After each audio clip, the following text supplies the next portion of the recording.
Tuhan. Ada sukacita? Amin, haleluya. Ya, saudaraku terkasih dalam Tuhan juga yang ada di rumah, ya, lambaikan tanganmu. Ya, percayalah, walaupun Bapak Ibu ada di rumah, Tuhan Yesus ada bersama-sama dengan saudara. Ya, buka hati dan Tuhan akan menjamah seluruh hidup kita. Dan hari ini kembali kita beribadah secara online. Dan nanti hari Kamis tanggal 21, 4 hari lagi kita akan merayakan hari kenaikan Tuhan Yesus.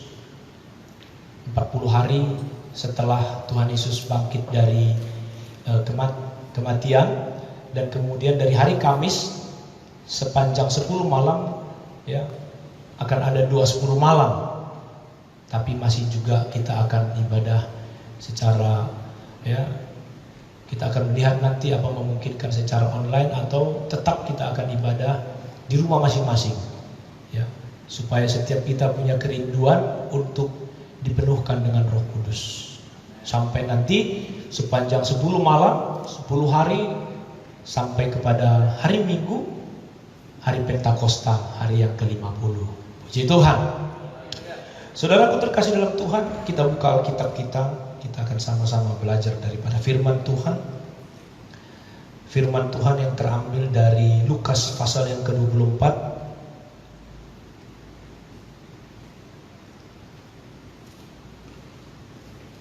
ayat 18. Lukas pasal yang ke-24 ayat 18.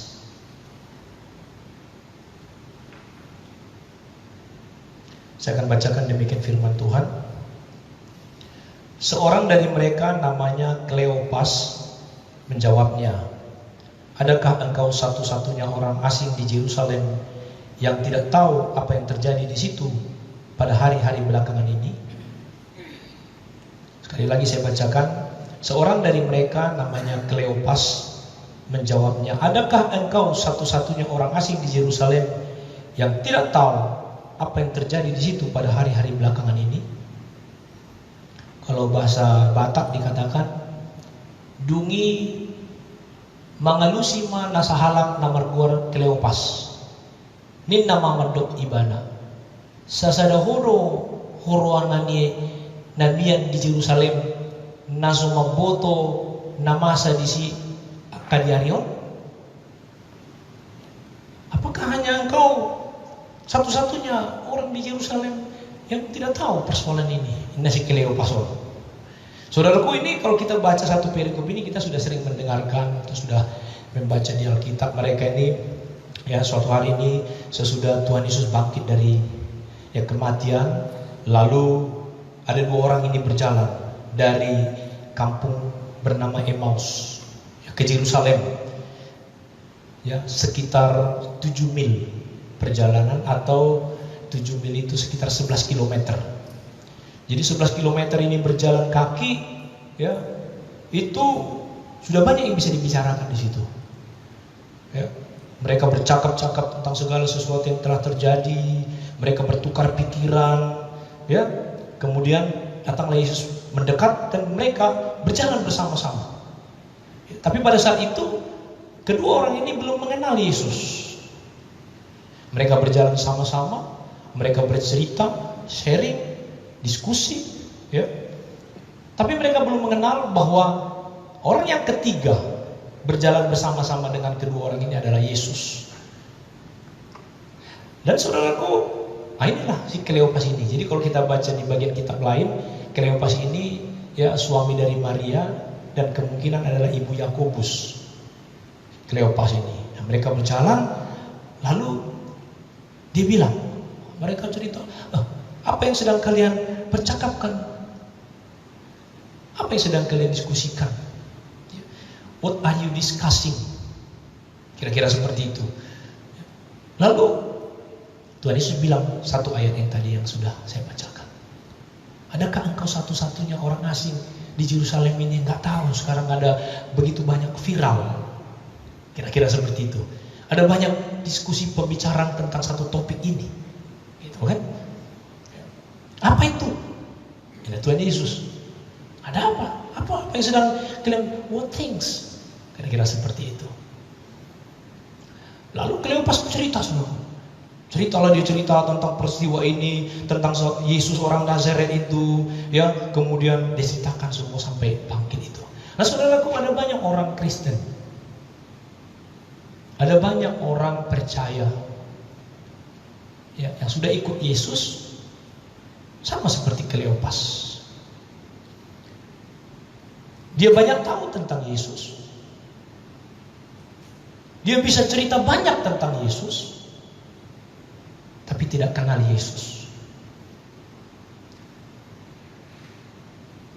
Nah, ini mungkin satu fenomena, atau mungkin menjadi sesuatu hal yang menyedihkan, saudaraku. Seorang Kleopas ini, ya, seorang yang dekat, karena waktu Yesus disalib, ada istrinya di sana, Yakobus murid Yesus, dan mereka ini keluarga pelayanan. Tapi ketika mereka berjalan seperti mereka diskusi, saudaraku terkasih dalam Tuhan, dari A sampai Z, dia tahu cerita tentang Yesus. Dia bisa ceritakan bagaimana Yesus ini, saudaraku, sudah dinubuatkan akan datang menjadi Mesias, menjadi juru selamat, sampai mati, bangkit, saudaraku terkasih dalam Tuhan. Diceritakan bahwa kuburnya sudah kosong, tidak ada lagi dikubur. Tapi mereka tidak mengenal Yesus yang sedang mereka ceritakan itu. Bukankah ini menjadikan, saudara?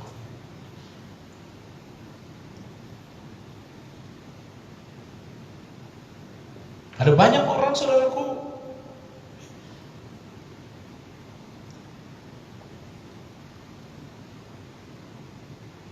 tahu cerita Tuhan, tapi tidak dapat apa-apa. Tahu sejarahnya Yesus, dia tahu menceritakan Yesus, ya, mulai dari dinubuatkan sampai. Tapi saudaraku, tidak bermakna bagi kehidupan mereka. Tapi bagi saya dan saudara, bagi umat jemaat GPI Kota Wisata, hari ini kita mendengar firman, kita tidak mau seperti Kleopas. Kita bisa kenal ceritanya, kita bisa tahu, saudaraku, sejarah Yesus, kita bisa menceritakannya lengkap, tapi tidak pernah bermakna dalam kehidupan kita. Kita tidak pernah mendapatkan apa-apa. Kebangkitan Yesus, saudaraku, tidak pernah membawa makna bagi kehidupannya maupun kehidupan keluarganya. Kebangkitan Yesus itu hanya sebagai cerita. Kebangkitan Yesus itu hanya sebagai, ya saudaraku, bahan untuk cerita. Tapi sesungguhnya dia tidak dapat apa-apa. Sesungguhnya kebangkitan Kristus itu tidak bermakna bagi kehidupan dia. Mereka tidak mengenal Yesus dengan baik. Mereka tidak mengenal Yesus secara menyeluruh. Dia mengenal Yesus hanya sepotong-sepotong. Bahkan kalau kita lihat di dalam perikop tadi, saudaraku, mereka, ya, fokusnya itu dikatakan di dalam Lukas 24 tadi, bahwa ayat 21 dikatakan, padahal kami dahulu mengharapkan bahwa dialah yang datang untuk membebaskan bangsa Israel. Itu yang kami harapkan. Yesus datang untuk persoalan-persoalan fisik, persoalan-persoalan jasmani. Kami di dalam ketertindasan, di dalam masa penjajahan, di dalam masa perbudakan, kami butuh keselamatan. Itulah padahal kami dulu mengharapkan, itunya sebenarnya yang kami harapkan. Ada banyak orang, saudaraku, melihat keselamatan dari Yesus ini sepotong-sepotong. Tidak secara menyeluruh, bahwa dari mulai Yesus, saudaraku, dinubuatkan akan datang sampai lahir, kemudian mati, bangkit, naik ke surga. Seluruhnya ini, saudaraku, menjadi satu bagian yang utuh, satu bagian yang tidak bisa terpotong-potong, satu bagian yang tidak bisa kita ambil hanya sebagian-sebagian untuk kepentingan kita saja. Tapi baik itu suka maupun duka, itu menjadi bagian di dalamnya. Penderitaan, persoalan, ujian, cobaan itu bagian daripada keselamatan yang Tuhan sedang berikan bagi kita. Kita tidak bisa melihat saudaraku ketika sesuatu itu menyenangkan bagi kita, di sanalah Yesus ada. Tapi ketika datang pencobaan masalah saudaraku, ketika ada persoalan-persoalan fisik, jasmani, kebutuhan yang tidak terpenuhi, sesuatu kerinduan kita saudaraku yang belum kita dapatkan, maka kita tidak ini menganggap sebagai satu bagian yang Tuhan sedang izinkan terjadi dalam hidup kita. Sebagai bagian daripada karya keselamatan yang Tuhan Yesus sedang rancang bagi kita. Itulah makna kebangkitan saudaraku, yang akan nanti kita, yang sudah kita peringati saudaraku beberapa hari yang lalu. Yesus bangkit. Apakah kebangkitan Yesus itu tidak memiliki makna bagi kita? Atau sama seperti Kleopas, kita mengerti, kita tahu saudara ceritanya, kita bisa menceritakan dengan baik dari A sampai Z, tapi tidak pernah membawa makna bagi kita. Kita tidak pernah bisa berubah. Hidup kita masih seperti yang lama. Tidak ada perubahan saudaraku. Kita sebagai orang-orang yang berdampak.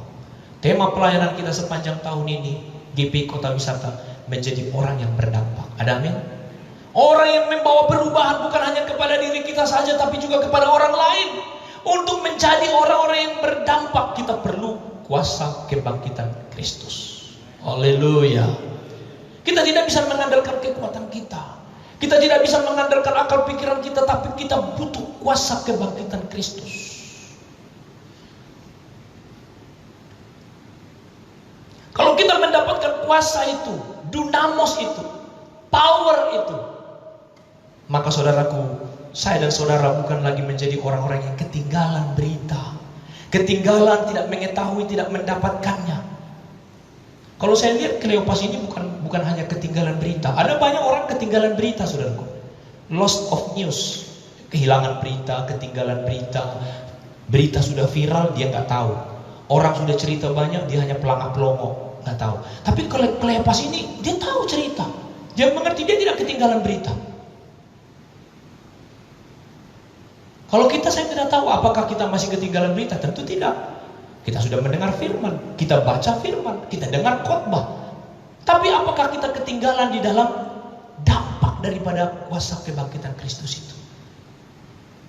Ini yang menjadi perenungan bagi saya dan saudara. Jangan sampai seperti Kleopas dan temannya ini berjalan 7 mil, 11 km. Kalau 11 km itu berjalan kaki kira-kira berapa jam itu? 11 km. 1 jam? 2 jam? Ya tergantung kalau lambat-lambat ya. Tapi katakanlah mungkin 1 jam, 1 jam setengah jalan-jalan, cerita-cerita ya. Saya pikir sudah banyak yang bisa diceritakan di sini. Nabi nonton bion. Asudi hatai ngado na marta rombo raiso. Ay margaharulay nakan oh ay to mo di jauh ina. Yang kusung ini kamu itong rohamu bok kamu dekei. Udah banyak yang bisa diceritakan ini. 1 jam, 1 jam setengah. Tapi saudara terkasih dalam Tuhan, apakah kita, kalau kita ikut Yesus, udah berapa lama? 1 tahun? 5 tahun? 10 tahun? Ikut Yesus, terima Yesus, bukan karena kita lahir memang Kristen. Tapi ketika kita mengenal Yesus sebagai pribadi, sebagai Tuhan kita pribadi, sejak kapan? Nah, kita mengenal Kristus saudaraku secara pribadi itu sejak kapan? Mungkin 10 tahun, 15 tahun? Atau kita hanya ikut saja sebagai orang Kristen, sebagai anak Pentakosta, tapi kita belum sungguh-sungguh mengenal saudaraku. Sama seperti Kleopas ini, dia berjalan bersama-sama di tengah-tengah gereja Pentakosta Indonesia sebagai orang Kristen, tapi belum mendapatkan dampak dari kuasa kebangkitan Kristus itu. Apa firman Tuhan katakan dampak daripada kebangkitan Kristus ini sesungguhnya? Nah, kalau kita lihat saudaraku di dalam 1 Petrus 1 ya, mulai ayat 3. 1 Petrus 1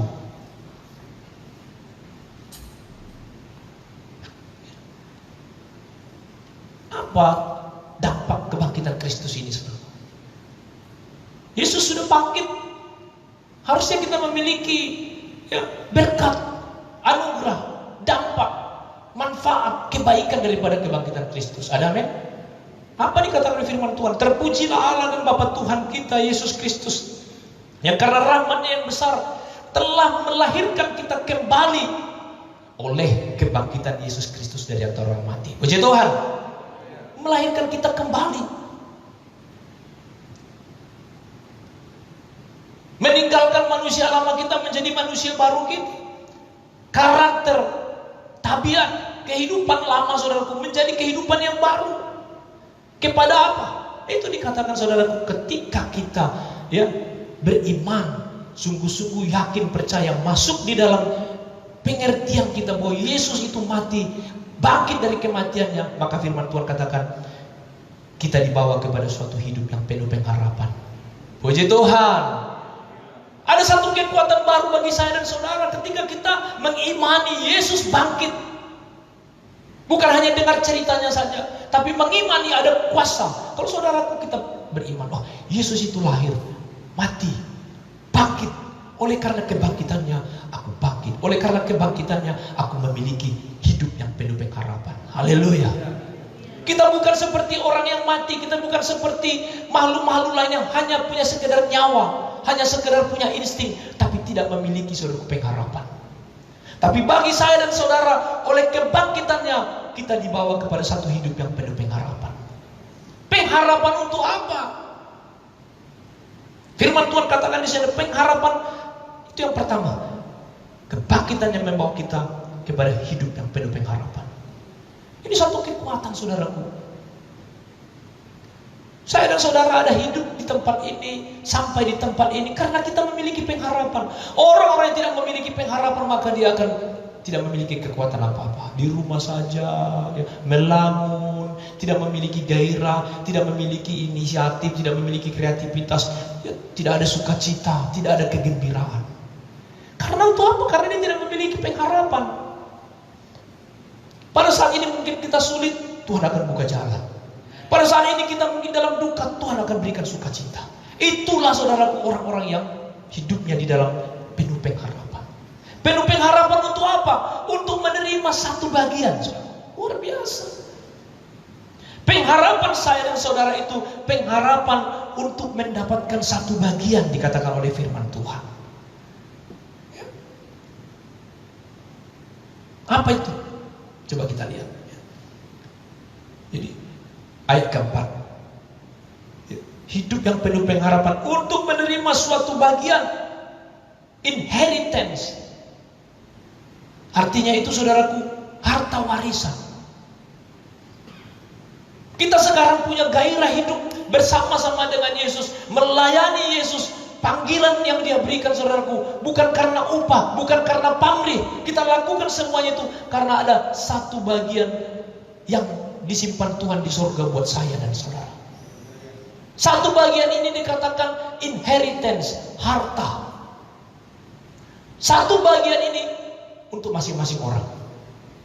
One inheritance, satu warisan untuk tiap-tiap orang. Yang nantinya dikatakan di sini saudaraku, yang tersimpan di surga bagi saya dan saudara. Saat ini sedang tersimpan itu.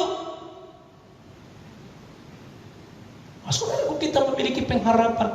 Yesus bangkit, dia naik ke surga dan dia siapkan inheritance. Dia siapkan harta, dia siapkan satu bagian untuk setiap orang. Haleluya. Sekarang itu tersimpan di surga. Sehingga karena kita berharap kepada sana, maka ada kekuatan bagi kita. Di dalam penderitaan pun kita tidak perlu, saudaraku, larut di dalam penderitaan itu. Karena itu disiapkan untuk apa? Menerima satu bagian inheritance, satu harta, satu mahkota yang Tuhan sediakan itu disimpan di surga bagi setiap orang itu. Itulah dikatakan di sini, yang tidak dapat cemar, tidak dapat binasa, dan tidak dapat layu. Haleluya.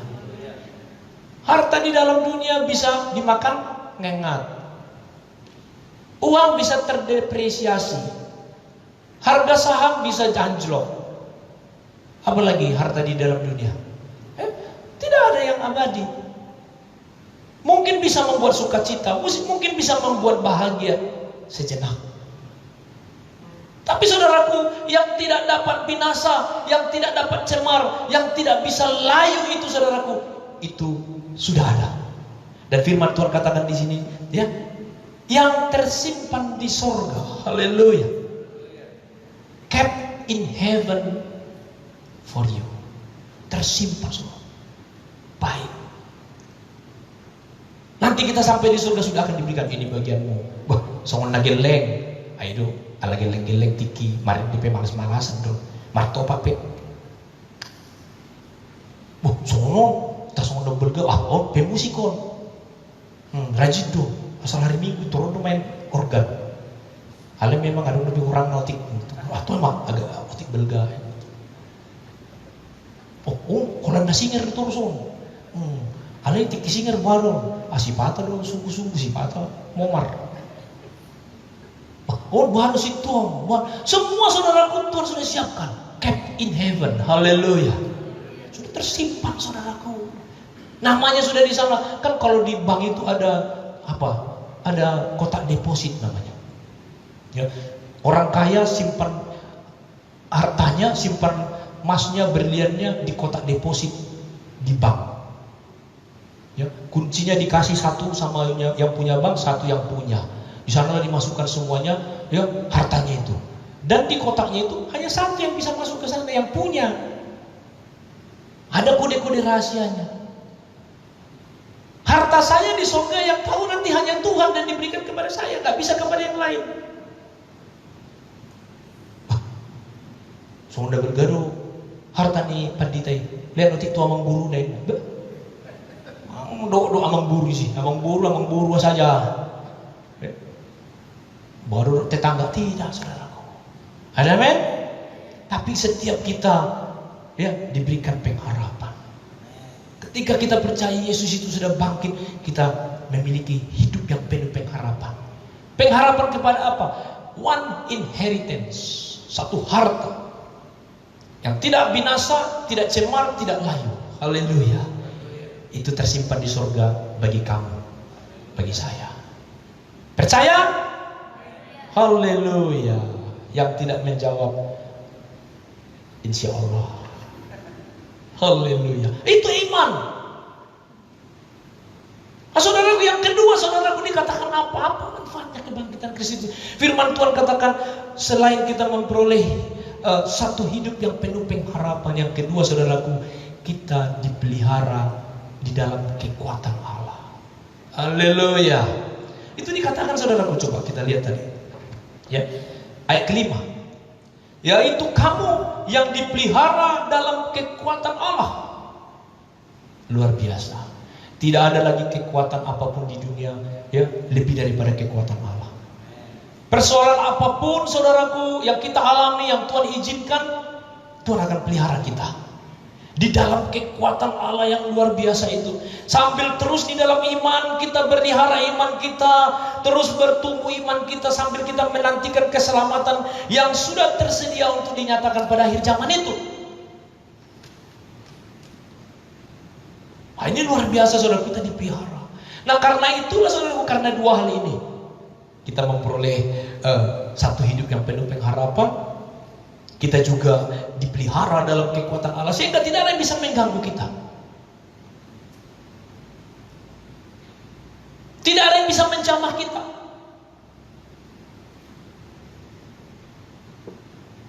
Karena kita dipelihara, bukan dipelihara oleh dunia, bukan dipelihara oleh tentara atau polisi, bukan dipelihara oleh uang kita, oleh akal pikiran kita, tapi dipelihara oleh kekuatan yang maha dahsyat.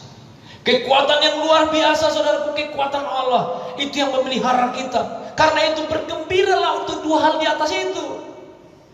Kenapa mesti bersedih? Kenapa mesti berduka? Kenapa mesti, saudaraku, kita selalu, ya, tidak ada gairah untuk melayani? Pada firman Tuhan katakan di ayat 6, bergembiralah akan yang dua hal itu. Ada men? Bergembira. Walaupun sekarang ini seketika kita berduka cita. Walaupun, saudaraku, seketika ini ada berbagai-bagai pencobaan. Kenapa mesti itu datang? Itu tidak akan menyurutkan kita, saudaraku, dari pemeliharaan Tuhan. Karena kekuatan Allah membentengi kita, memelihara kita. Tapi Tuhan izinkan itu berbagai-bagai duka cita itu, pencobaan-pencobaan itu sesungguhnya apa? Untuk membuktikan kemurnian imanmu. Puji Tuhan, itu dikatakan dia 7. Maksudnya semuanya itu ialah apa? Katanya dipelihara oleh kekuatan Allah. Kita memiliki pengharapan, tapi kok kadang kita sakit. Ada persoalan di dalam keluarga, ada persoalan di dalam ekonomi, pekerjaan dan lain sebagainya. Kadang-kadang saudara-saudara kita ikut Tuhan, tapi kok ini terjadi? Mungkin orang lain menilai kita, wah itu gak benar, itu beriman. Sama seperti teman-temannya Ayub menilai Ayub. Oh Tuhan izinkan itu sesungguhnya, tapi firman Tuhan katakan tetap bertahan. Haleluya. Percaya bahwa ada tangan kekuatan Allah yang melindungi dan menjaga kita, memelihara kita. Sesungguhnya Tuhan izinkan pun itu terjadi pencobaan yang biasa saja, yang tidak melebihi daripada kekuatan kita. Karena itu Tuhan izinkan untuk apa? Untuk to prove, membuktikan kemurnian iman. Sampai iman kita itu teruji, saudaraku. Tidak seperti jerami, tidak seperti kayu, tapi seperti emas. Saudaraku terkasih dalam Tuhan, inilah kegunaannya. Inilah saudaraku manfaatnya. Kita mengenal kebangkitan Kristus.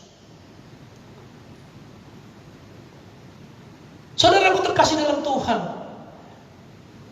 Tuhan Yesus sebelum naik ke surga sudah diberitahukan kepada kita, kepada murid-muridnya, bahwa dia akan mati sampai 4 kali. Dia akan bangkit, supaya semua orang saudaraku mengetahuinya.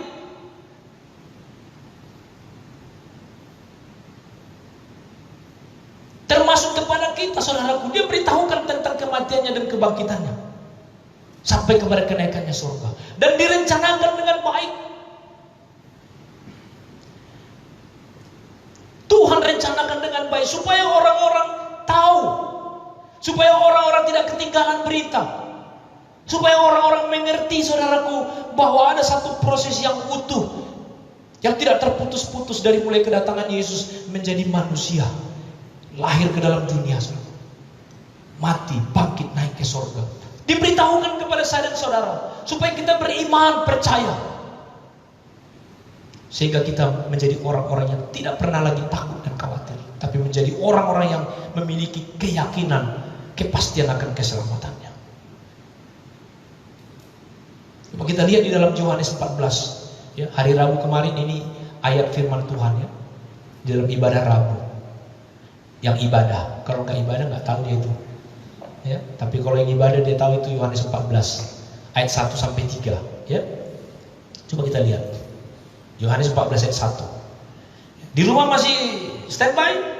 Haleluya, ada amin. Tuhan Yesus memberkati. Tetap dengarkan firman Tuhan yang menjadi kekuatan bagi kita. Sekarang jam setengah 12 ya, baru setengah jam firman, berarti ada 2 jam lagi. Haleluya. Anggo neja udah minum teh manis, neja minum teh manis lagi, udah ngopi. Itu mah asal mah tong isi rohai ya, tetap perhatikan firman. Haleluya ya. Yohanes 14 ayat 1 katakan, ini saudaraku, Yesus masih di dunia. Yesus belum mati, tapi Tuhan Yesus katakan saudaraku kepada murid-muridnya, kepada saya dan saudara. Tuhan katakan gini, hei anak-anakku, hei jemaat GP Kota Wisata, hei orang-orang yang sedang beribadah online, dengarkan, janganlah gelisah hatimu. Haleluya. Apakah ada di antara kita yang masih gelisah? Takut, khawatir, kepikiran terus, macam-macam saudara yang dipikirin, hidup gelisah, hidup tidak tenang. Tapi firman Tuhan katakan hari ini saudaraku, janganlah gelisah hatimu. Oh ini suatu makna yang luar biasa ya. Do not let your heart be troubled. Jangan buat hatimu itu sulit. Orang gelisah karena dia bikin sendiri.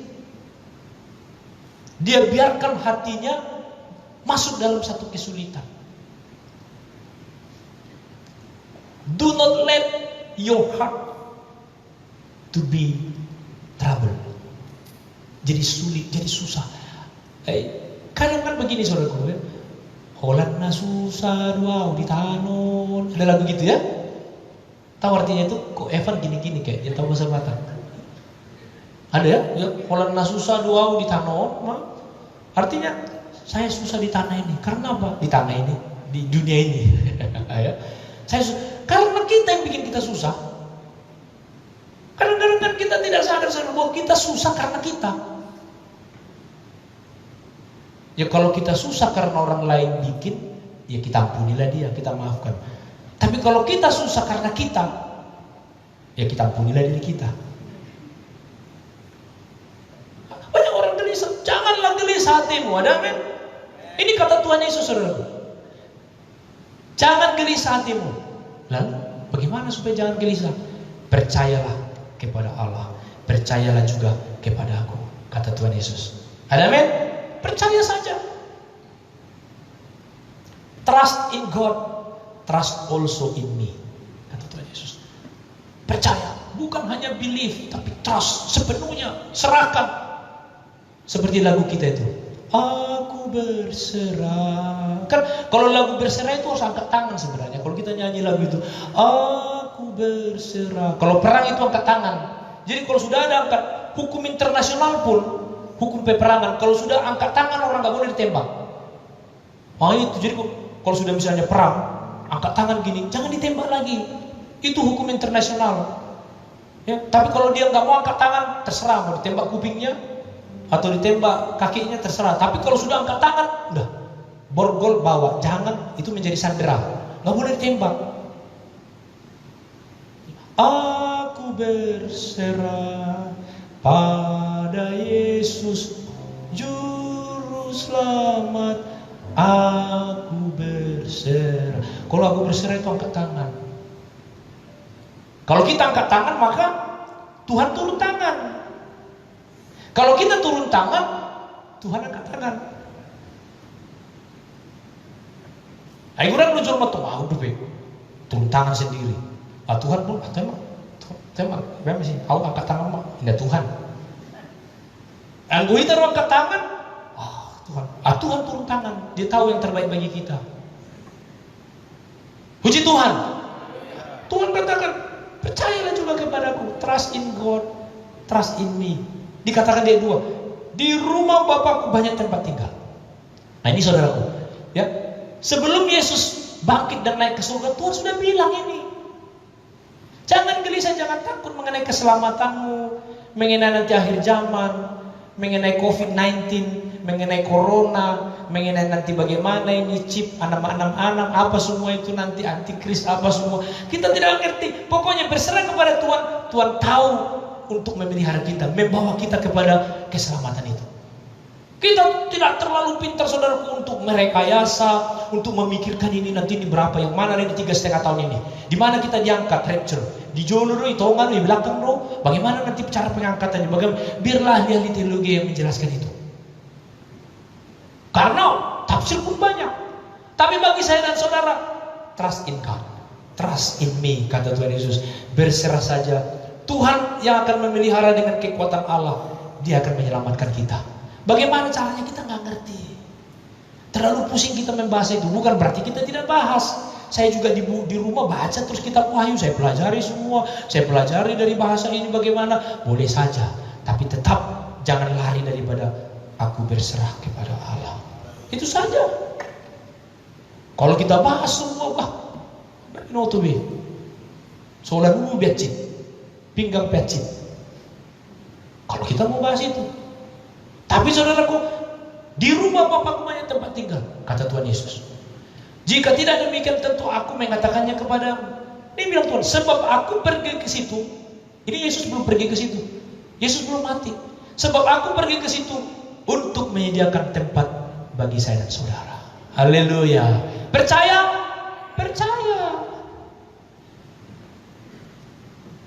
Itu janji Tuhan bagi kita. Percaya saja. Bagaimana caranya Tuhan untuk menyelamatkan kita, untuk memelihara kita, untuk membawa kita ke sana? Serahkan sama Tuhan. Yang penting kita, ini nanti yang kita mau lihat. Apa yang dikatakan oleh Tuhan selanjutnya. Ya. Sebab aku menjadi, ayat 3. Dan apabila aku telah pergi ke situ, dan telah menyediakan tempat bagimu, aku akan datang kembali. Perhatikan. Tuhan sudah naik ke sorga, nanti hari Kamis kita peringati. Yesus naik ke sorga dan nanti akan datang kembali. Kapan datang kita juga nggak perlu tahu lah. Yang penting siap. To be ready. Karena Tuhan katakan, aku akan datang kembali. Dan dia datang kembali, saudaraku, untuk apa? Untuk membawa saya dan saudara ke sana. Haleluya. Kita imani saja bagaimana caranya nanti. Kita pun nggak ngerti. Dan membawa kamu ke tempatku, supaya di tempat di mana aku berada, kamu pun berada. Haleluya. Itu saudaraku yang disampaikan Tuhan Yesus. Tapi bagaimana? Ada dua proses yang kita lihat, saudaraku, di dalam Yohanes 14 ini. Pertama, fenomena Thomas dan fenomena Filipus. Ya. Coba kalau kita lihat ayat 4 sampai 7, saudaraku. Ya. Ayat 4 sampai 7 ini, saudaraku, kita lihat ya bagaimana proses ini dialami oleh Thomas. Ya. Satu pengenalan akan kebangkitan Kristus itu, saudaraku. Nah, kalau kita baca, ya, saya bacakan saja bersama-sama, kita perhatikan, kita pelajari sama-sama. Ya, ayat 4 sampai 7 begini. Ini firman pembicaraan antara Tuhan Yesus dengan Thomas. Dan kemana aku pergi, kamu tahu jalan ke situ. Lalu kata Thomas kepadanya, Tuhan, kami tidak tahu kemana engkau pergi. Jadi bagaimana kami tahu jalan ke situ? Kata Yesus kepadanya, akulah jalan dan kebenaran dan hidup. Tidak ada seorang pun yang datang kepada Bapa kalau tidak melalui aku. Sekiranya kamu mengenal aku, pasti kamu juga mengenal Bapakku. Sekarang ini kamu mengenal dia dan kamu telah melihat dia. Puji Tuhan. Nah, saudaraku terkasih dalam Tuhan. Ya. Kalau kita bisa lihat di sini, ya, Thomas tentu dia ingin ikut Tuhan. Tuhan Yesus katakan bahwa nanti akan kembali, dia akan ke sorga, Tuhan akan pergi. Lalu Thomas, ya, di dalam ketidaktahuannya, di dalam ketidakmengertian, dia bilang, Tuhan, ya, kami tidak tahu kemana engkau pergi.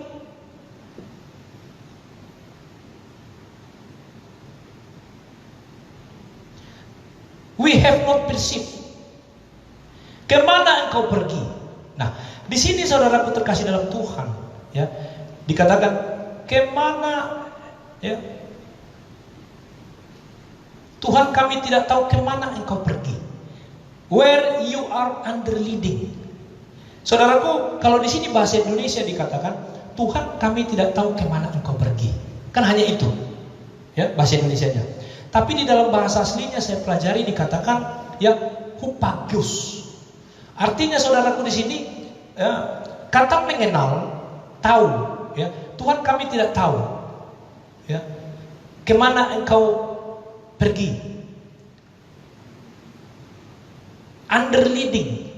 Jadi bukan hanya sekedar Tuhan, kami tidak tahu kemana engkau pergi.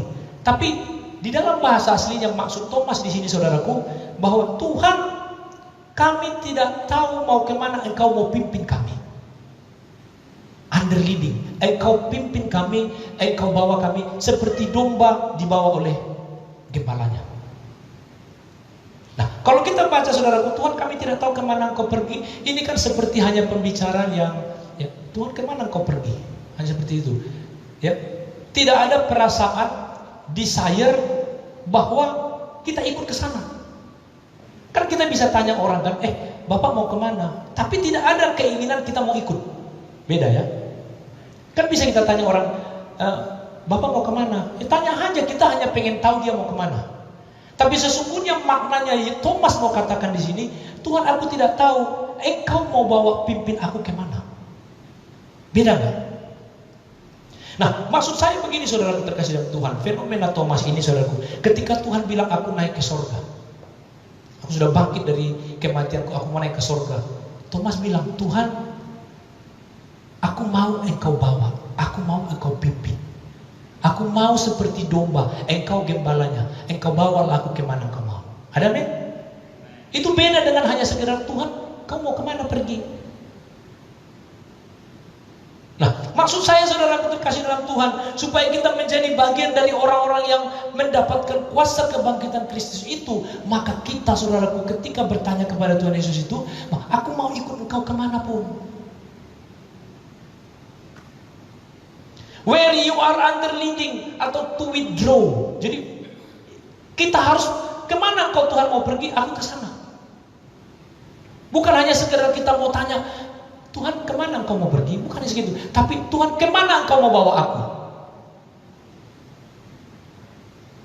Jadi kalau kita lihat kalimat aslinya, dan kemana aku pergi, kamu tahu jalan ke situ, kata Thomas. Tuhan, kami tidak tahu kemana engkau mau bawa aku. Artinya saudara secara implisit bilang begini, Tuhan kemana pun engkau pergi, aku ikut, aku nggak tahu jalan. Ada amin? Nah kita sebagai jemaat GP Kota Wisata, saudara, kita tidak boleh menjadi orang-orang yang sok tahu. Kita tidak boleh menjadi orang-orang yang saudaraku ya mengandalkan kekuatan sendiri, mengandalkan pikiran sendiri. Seperti saya katakan, berserah saja kepada Tuhan. Tuhan, aku tidak tahu kemana engkau mau bawa aku. Seperti apa cara Tuhan membawa aku, seperti bagaimana Tuhan pimpin aku.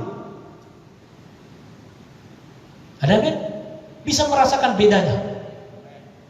Lalu Tuhan katakan, akulah jalan, akulah kebenaran dan hidup. Itu dikatakan di dalam ayat 6. Akulah jalan dan kebenaran dan hidup. Tidak ada seorang pun yang dapat ke Bapa. Tidak ada satu orang pun yang bisa sampai ke surga kalau tidak melalui aku. Nah kalau kita bukan hanya sekedar Tuhan engkau mau kemana, tapi aku mau ikut di sana. Lalu di ayat 7 dikatakan, sekiranya kamu mengenal aku. Mengenal di sini saudaraku ya disebutkan ya gonoseko. Ya, jadi sekiranya engkau gonoseko, mengenal aku, kata Tuhan Yesus, engkau gonoseko Bapa. Sekarang ini kamu telah mengenal Dia, kamu telah gonoseko Bapa, dan kamu telah melihat Dia, oreo. Kalau kemarin kita sudah pelajari saudaraku, blepo, theoreo, horao. Nah di sini horau lagi kembali dikatakan. Karena apa? Karena mereka sudah melihat Bapa, melihat Yesus secara mata rohani. Amin. Nah, kalau kita mau saudaraku, kita mau seperti Thomas ini. Tuhan, aku tidak tahu jalan kemana engkau mau bawa aku. Tuhan, aku tidak tahu jalan kemana engkau mau pimpin aku. Artinya saudaraku, berserah kepada Tuhan. Tuhan mau pimpin kemana saja. Haleluya. Yang kedua, setelah dengan Thomas, ya, Yesus berbicara lagi kepada murid yang lain. Filipus. Fenomena Filipus ini begini saudara. Kata Filipus kepadanya, Tuhan, tunjukkanlah Bapa itu kepada kami, itu sudah cukup bagi kami. Kata Yesus kepadanya, ya, telah sekian lama aku bersama-sama kamu Filipus, namun engkau tidak mengenal aku.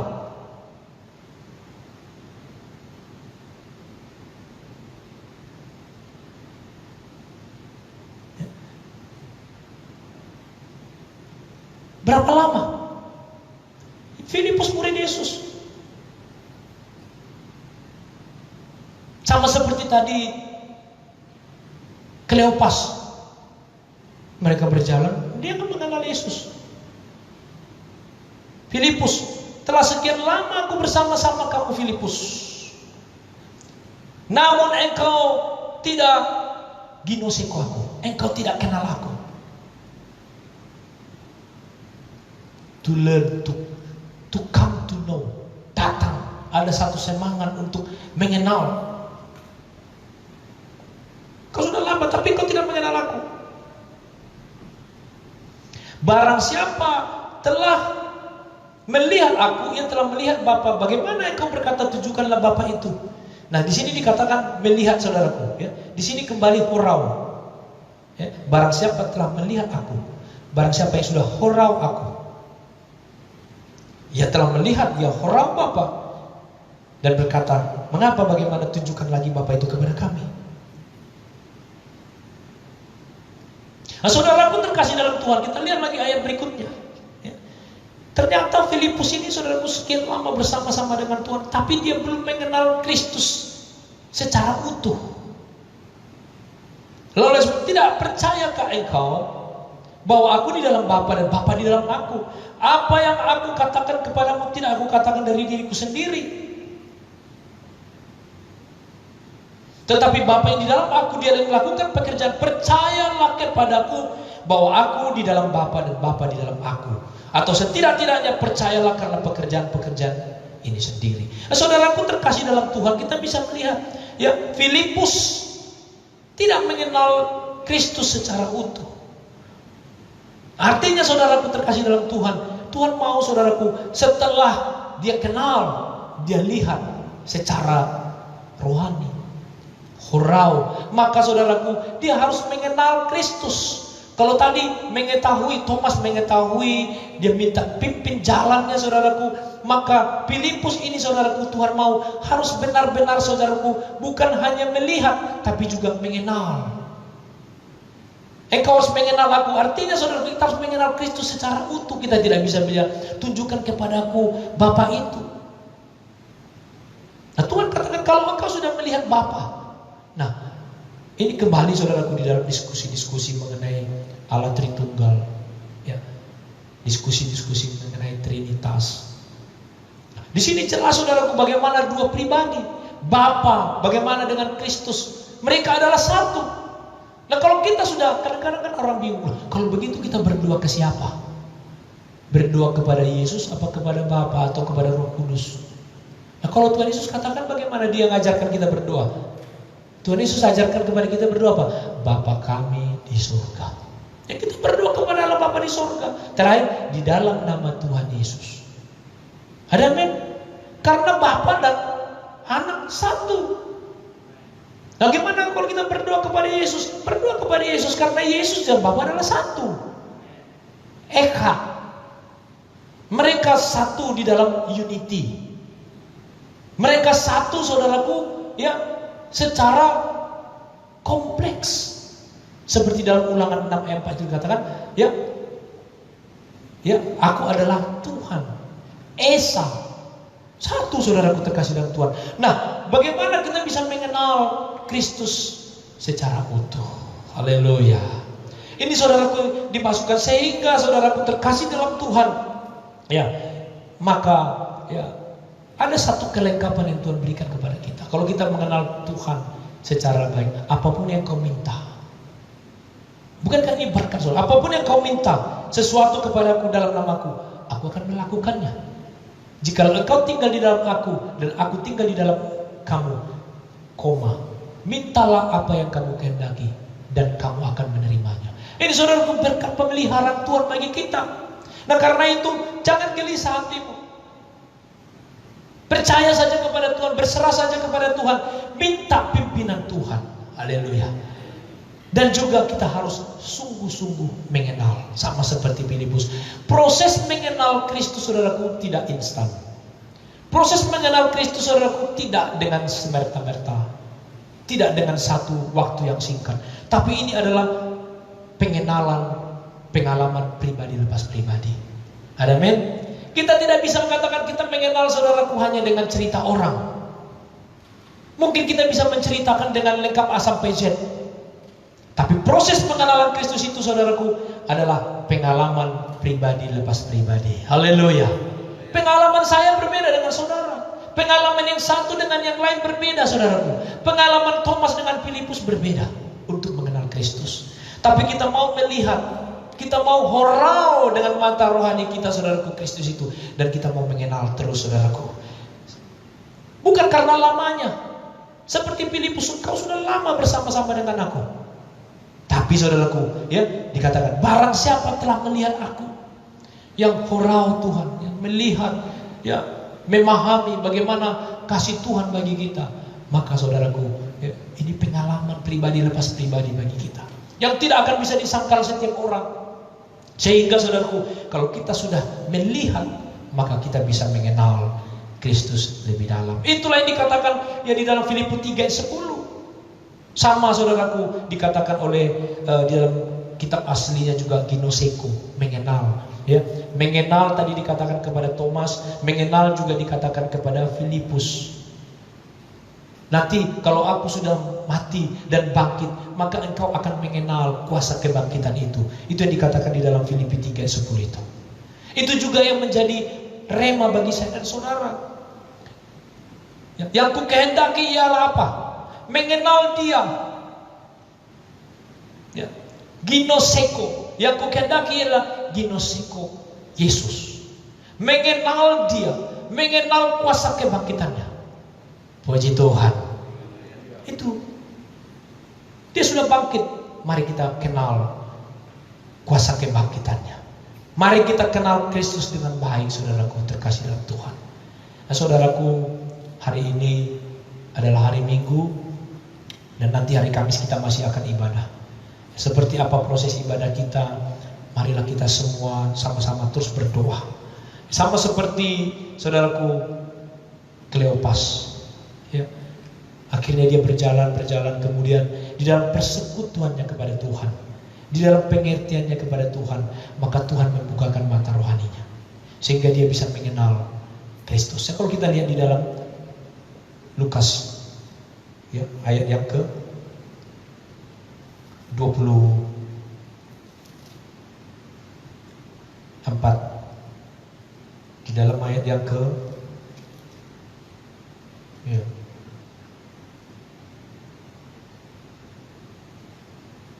30, ya, di dalam persekutuannya dengan Tuhan, ya. Lalu ayat 31, ketika itu terbukalah mata mereka dan mereka pun mengenal dia. Puji Tuhan. Saudaraku, proses mengenal Tuhan, ya, adalah proses pengalaman kita. Bagaimana kita menyerahkan hidup kita kepada Tuhan. Bagaimana kita sungguh-sungguh melihat dengan hati kita, dengan mata iman kita, bahwa apa yang Tuhan sudah berikan adalah yang terbaik bagi kita. Karena sesungguhnya kita melayani Tuhan, kita kenal Tuhan, kita berjuang. Sesungguhnya saudaraku, itu semua kita lakukan karena kita sedang berharap kepada satu inheritance, satu harta, satu bagian yang tidak akan lenyap, yang tidak akan binasa, tidak akan cemar, dan tidak akan layu. Itu Tuhan sedang siapkan bagi pribadi lepas pribadi, bagi saya dan saudara. Karena itu saudaraku, ya, kita mau kenal Yesus terus. Ya, ada banyak persoalan masalah yang kita alami, saudaraku. Tetap bertahan kepada Tuhan, tetap percaya kepada Tuhan. Ini bagian dari pengalaman pribadi lepas pribadi untuk kita terus mengenal Kristus. Tapi percayalah, dia sudah bangkit dari kematiannya. Nanti hari Kamis kita akan memperingati hari kenaikan Yesus ke surga. Seperti dikatakan tadi di dalam Yohanes pasal yang ke-14 tadi. Jangan gelisah, Tuhan menyiapkan tempat bagi saya dan saudara. Kita hanya percaya saja, kita melihat dia, kita mengenal dia, kita berjalan bersama-sama dengan dia, kita bersekutu dengan dia. Kita imani bahwa nanti kita akan mendapatkan apa yang Tuhan sudah simpan di surga bagi setiap kita. Kita semua bangkit berdiri dan kita akan masuk di dalam doa. Haleluya.